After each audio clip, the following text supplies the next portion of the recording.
Policymakers in the White House regard a tariff war as a zero-sum game.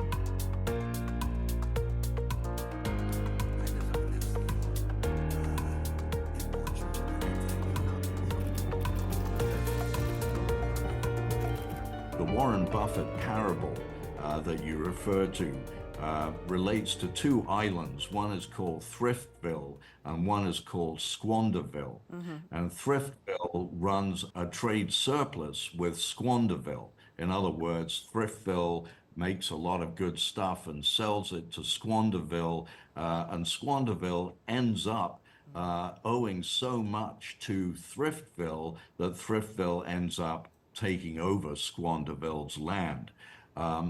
The import certificates idea is the notion that exporters would earn a certificate which they would then be able to trade on the open market and which could be purchased by people who wish to import goods from wherever in the world and in whatever industry. Policymakers in the White House regard a tariff war as a zero-sum game.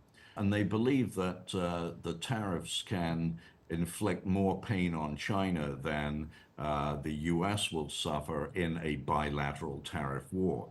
The policymakers also look at the percentage of GDP accounted for by international trade. And in the case of the United States, it's 25%. In the case of China, it's 35%.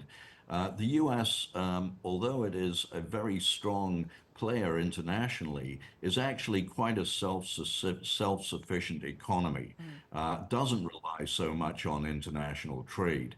And that leads some of these policymakers to myopically believe that they can win a tariff war.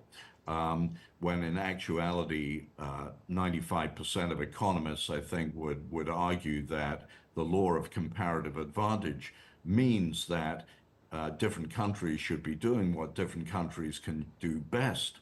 And of course, the growth of trade and investment, cross-border investment in the last 60, 70 years has been important to guaranteeing world peace because of the interactions and the cross-border investments of different countries.